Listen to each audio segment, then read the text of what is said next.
Hi all, I have another fascinating game of Leela Chess against Vajolet 2.6.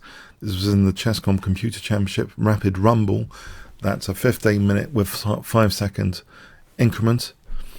So this was stage 1, and Leela playing with the black pieces, so Vajolet plays e4. We have a Sicilian defense. Very, very exciting opening territory. So the open Sicilian even. And the Najdorf, the Rolls Royce of all Sicilian variations in my view. Bishop e2, we have e5, knight b3, bishop e7, queen d3. Slightly unusual with this particular move order, but it can easily transpose into more mainline stuff later. So this position here, to transpose it back into more mainline territory, bishop e3 here. So this is thought to give white a small edge. For example, this position, and white's slightly better there, it seems, in theory anyway. So but we have rook d1 in this game, so why would this be not in the opening book? Is this really some deep and wonderful downside here to be exploited? g6 is played. We have bishop h6, rook e8. Now knight d5 here. Knight takes, e takes, and a feature of g6 is to be able to play bishop f5. There's method in the madness there.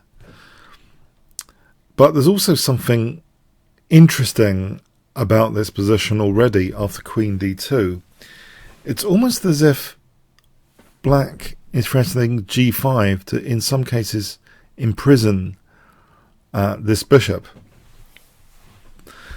Because you can imagine, for example, once the bishop is put in prison, moves like king h8, rook g8 to g6 might be handy. But we have actually Leela playing a5, not g5. Now, a5, I believe, might have something to do with this. If g5, then knight a5, it's supported by the queen. And the queen is overloaded, protecting g5 here. So if the queen moved, then bishop takes g5. Now, given the queen's overloaded, this is a real nuisance now. If b6, then knight c4 actually. And again, there's nuisance ideas here. For example, a4 and then playing for a5. This is a slight pain, this knight on c4 here. It's inflicting some pain. It's probably a dynamically equal position. But anyway, Leela plays a5, depriving white of knight a5 as a resource. That's shut down first. And also, I guess, introduces a4 as a threat, which white parries now. And it's here that this prison is set up for the h6 bishop. So we already have some drama here. And it all started from this move g6. So this move also, of course, gives bishop g6 as a possibility if white plays g4. So what does white do here? And is this a kind of long-term downside which is very difficult to calculate? If it's of that type of thing, then this is where the traditional alpha beta engines might fall down, because it might see for a long time there's absolutely no problem, but visually we sense as human beings this bishop's kind of trapped. It's not just a short-term tactic. This could span many, many moves to try and exploit this, but it's visually trapped. We have bishop b5 hitting the rook. Knight d7, h3, which does give rise to the possibility of g4. We have b6, which supports a5, freeing up, in some cases, some pieces, but okay, compromising c6 a little. c3, king h8, as though there is an interest now in rook g8 to g6. g4, which makes white use that g6 square. The bishop can't go anywhere else, really. I mean, here it would seem that bishop would be a victim in any case. So the bishop goes to g6, using up that g6 square. So there's no immediate way of trapping the bishop. And you can imagine, because we're already a few moves down the line, that this isn't still regarded as an issue by traditional engines, this bishop on h6. It is peculiar looking, Queen e2. You could say that Leela is a punisher of artificial looking moves from the truly artificial intelligence of the previous era of engines, which I believe is the alpha beta type engines. So this artificial move has a short-term horizon on it, I believe. So is this outside of the horizon of white? Rook a7 is played here, which does protect d7. In some cases, if the f pawn's moved, that second rank could see the rook switching across. So a very nifty looking rook lift. Knight d2. And here we see f5, which does give rise to possibilities of not just f4 but fg under certain cases. If f6, I think this has less teeth to it. Maybe b4, this position, maybe f5 is played here, but I think there's a case for playing f5 immediately here as Leela plays it, because that position has less prospects, I believe, than playing this immediately. And so we have knight c4, rook g8. So we can start to imagine that maybe a move like f4, maybe even then e4, and then the bishop moves, and then rook g6, for example. This could really try and win this bishop.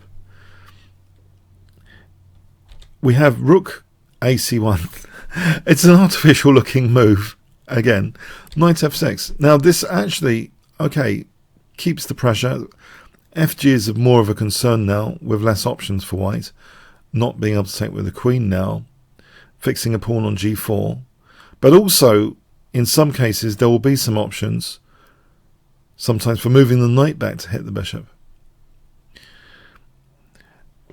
Now in this position, it is too dangerous, it seems, to take on g5. White didn't do that.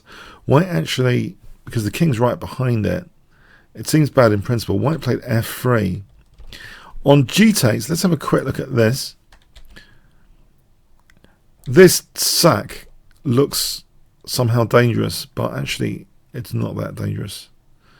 Because here, bishop takes, bishop d6 is an amazing move. And then the bishop being trapped is exploited. And then amusingly, guess what why white is in trouble here? Can you see what black plays in this position if I give you 5 seconds? Okay, yeah, the g-file is a big problem because this rook on a7 switches across, pinning the queen. So this is a really fantastic variation behind the scenes on g takes f5 and knight e5. Because otherwise this would be extremely dangerous here. Let's just have a quick look at that again. If you look at this position, if the bishop moves, then there's things like d6. And then what? f6 collapses. So this is all getting very beneficial, this bishop here, against that kind of thing. So we see actually f3. On b4 as another example of what's going on generally, just to get the gist of some features more concretely. Bishop f7 hits d5, so that's sometimes vulnerable. This is interesting. Even if a knight comes to f5, this is nice. It seems basically for black getting an advantage. That hits the rook. And black ends up getting an advantage here. In fact, there's another neat variation here with rook takes, bishop g5. So we can explore some very concrete aspects of the position where pieces are, where liabilities exist, where the rooks can switch. By these fantasy variations, we get a little bit more insight we didn't get. f3 is played. Bishop e8, knight e3. We have bishop takes b5, a takes, and now f4, encouraging knight f5. But the trap has been set. Rook g6, and now knight g8 is threatened. It's taken a huge number of moves, basically. But that bishop to us as humans was, in theory, a liability. It's just proving it takes quite a while. Knight g8 is now clear and imminent threat. c4, knight g8, and white is losing material. And in fact, white plays rook, bishop g7, and it's easier to analyze what's going on here because actually white doesn't call the shots anymore. There aren't many threats available to white. Black has got a super comfortable position with knight and bishop against rook, which is a material advantage, but there's other real comfort factors of this position. You can see that the pawn structure is really quite locked down. White has no major pawn breaks here. They're all locked down. b4, no b4, no c4, c5, no h4. There's no pawn breaks. And Leela loves this kind of position. This is a positional dream position. There's no major things to calculate, except, okay, white's threatening queen takes. That's parried, okay. Then the queen just goes back. Knight c5, the knight's on a beautiful outpost square. Now here, rook c7. And you can just appreciate the beauty and the ride of converting this position without having to be exposed to tons of analysis. It's just, it all makes sense now. Black wants to play e4 to liberate the bishop.